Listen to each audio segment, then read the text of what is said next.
আচ্ছা, তোমরা কি জানো কেএফসিতে এখন ফ্রিতে বার্গার খাওয়া যাচ্ছে? আর আমরা আজকে কেএফসিতে বসে মিয়ামোরের ফিশ চপ খেলাম। কিভাবে খেলাম, কিভাবে ফ্রিতে বার্গার পাওয়া যাচ্ছে, চলো পুরো ভিডিওটা দেখা যাক।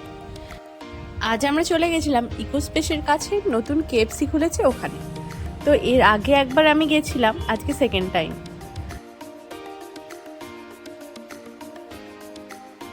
কেএফসির যেটা মেন অ্যাট্রাকশন না, এই যে ছবিগুলো দেখো, ঢোকার আগেই সামনে এমন এমন লোভনীয় সব ছবিগুলো লাগানো আছে, দেখেই যেন খিদেটা দ্বিগুণ হয়ে যায়। আর এখানে দেখো বার্গারগুলো কত বড় বড়ভাবে ছবি দেওয়া।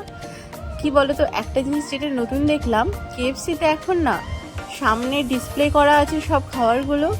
তো তুমি গিয়ে ওখানে যেমন আমরা মোবাইলে খাবারগুলো সার্চ করি না, ওখানে সার্চ করতে পারবে, সিলেক্ট করতে পারবে, অ্যান্ড পেমেন্টও করতে পারবে। কারো কোনো হেল্পের প্রয়োজন হবে না, তুমি নিজে গিয়েই অর্ডার করে দেবে। যেমন আমরা মোবাইলে অর্ডার করি, সেমভাবে আমরা ওখানে গিয়ে কেএফসি কাউন্টারে অর্ডার করতে পারবো।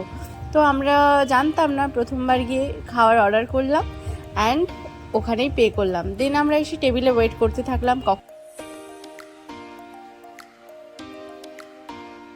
চারিদিকটা দেখো কত সুন্দর করে সাজানো। অ্যান্ড তোমরা যদি এখানে বার্থডে সেলিব্রেট করো, তাই জন্য পেছনে লেখাও আছে হ্যাপি বার্থডে, যাতে ব্যাকগ্রাউন্ডটা রেডি করা আছে যদি বার্থডে কেউ সেলিব্রেট করে। তো খাবারের অপেক্ষা করতে করতে এত খিদে পেয়ে যাচ্ছিলো, তাও খাবার দিয়ে যাচ্ছিল না। সেই অপেক্ষা করতে করতে হঠাৎ চোখ পড়লো আমাদের টেবিলে রাখা এটার দিকে। দেখো লেখা আছে জিঞ্জার বার্গার ফ্রি আছে। ফার্স্ট অর্ডারে তুমি যদি ওই অ্যাপ থেকে ফার্স্ট অর্ডার করো, তাহলে বার্গারটা তুমি ফ্রি পাবে। তো আমরা ট্রাই করিনি, বাট তোমরা ট্রাই করে দেখতে পারো যে ফ্রি দেয় কি না। কিন্তু এতক্ষণ ধরে ওয়েট করতে হলো, তাও আমাদের খাবার এলো না। তাই আমরা মিয়ামোড়ি থেকে ফিশ চপ নিয়েছিলাম বাড়ি গিয়ে খাবো বলে। খাওয়ার না আসায় এত ক্ষুধার্ত দুজন ব্যক্তি ফিশ চপ খাওয়া শুরু করে দিলাম, তাও এলো না। তো খেতে খেতে দেখলাম খাবারটা আমাদের দিয়ে চলে গেল। চলো কী কী অর্ডার করেছিলাম দেখায়, আর কত প্রাইস পড়েছিল সেটাও তোমাদের সাথে শেয়ার করব, চলো দেখি। তো আমরা একটা মিঙ্গেল বাকেট অর্ডার করেছিলাম 449-এর।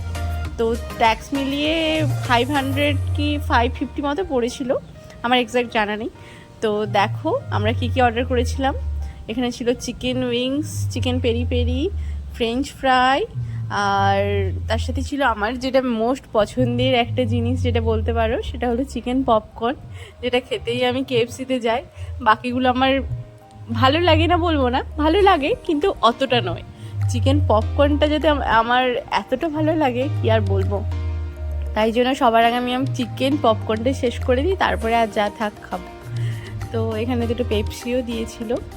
কিন্তু আমরা যখন ফোনে অর্ডার করি, এই যে ডিপসটা থাকে মেয়োনিজ বা রেড সস, সেটা ফ্রিতে দেয়। কিন্তু এখানে দেখলাম এর জন্য চার্জ করলো 28 রুপিস। তো যাই হোক, খাবার দেওয়ার সাথে সাথে আর অপেক্ষা না করে তাড়াতাড়ি করে সব শেষ করে দিলাম। আমি তো শুধু পপকর্ন খাচ্ছিলাম আর বাকিগুলো ওই খাচ্ছিল। দেখো আমি বসে বসে শুধু চিকেন পপকর্নগুলো শেষ করছিলাম। তো যাই হোক, খাওয়া দাওয়া আমাদের কমপ্লিট হয়ে গেছে। দেখতেই পাচ্ছ প্লেটের অবস্থা, সব ফাঁকা হয়ে গেছে। ইনি তো নিজের কোল্ড ড্রিঙ্কসটা খেয়ে আমারটাও খেয়ে নিচ্ছেন। আর এনার রিভিউটা হলো এটাই যে বেকার, অন্যান্য কেএফসির তুলনায় এখানকার কেএফসির খাবারটা এতটা ভালো ছিল না। আমরা আশা করেছিলাম আর একটু ভালো হবে, বাট এখানের কোয়ালিটিটা এতটা ঠিকঠাক নয়। এর থেকে বাকি যে কেএফসি কাউন্টারগুলোতে আমরা গেছিলাম, ওটা কিন্তু ভালো ছিল। তো যাই হোক, এই ছিল আজকের ভিডিও। আর তোমরা কে কে ফ্রিতে কেএফসি অর্ডার করলে, আর কার কার কেএফসির চিকেন ফ্রাই খেতে ভালো লাগে আমাকে অবশ্যই জানো। আর শেষমেশ আমরা চলে এলাম স্কুটি করে বাড়িতে। তো দেখা হচ্ছে আবার পরের ভিডিওতে। ভালো থেকো সবাই।